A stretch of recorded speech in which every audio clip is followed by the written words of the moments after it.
আপনি দেখবেন জুমার দিন কিছু মানুষকে দেখবেন, এলাকার খুব গণ্যমান্য ব্যক্তি, এমনি ফুটবল খেলা 90 মিনিট দেখতে পারে, এরপর যদি গোল না হয় আবার আধা ঘন্টা এক্সট্রা টাইম, এরপরও যদি না হয় আবার 15 মিনিট ট্রাই ব্রেকার। ওনার টাইম নষ্ট হয় না, বিয়ে বাড়িতে ওনার অসুবিধা হয় না, কথা বলেন না ঠিক কিনা? খেলার মাঠে ওনার প্রবলেম হয় না। কিন্তু জুমার দিন খতিব সাহেব যদি 10 মিনিট বেশি ওয়াজ করে, ওনার চোখ গড়ির দিকে এমন ভাবে যায় মনে হয় গড়িটাকে খাই ফেলাইবে। আমি অনেক সময় তার সাথে ঝগড়া লাগলে, তোর বাপ তো বেটা কেলাবে আর ইয়াসিল বলে কিনা, কথা বলেন না?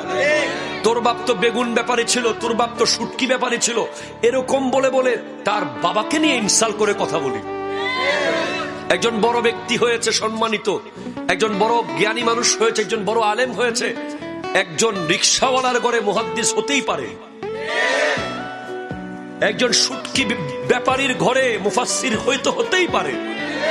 আল্লাহ কখন কি বানায়, ঠিক কিনা বলেন?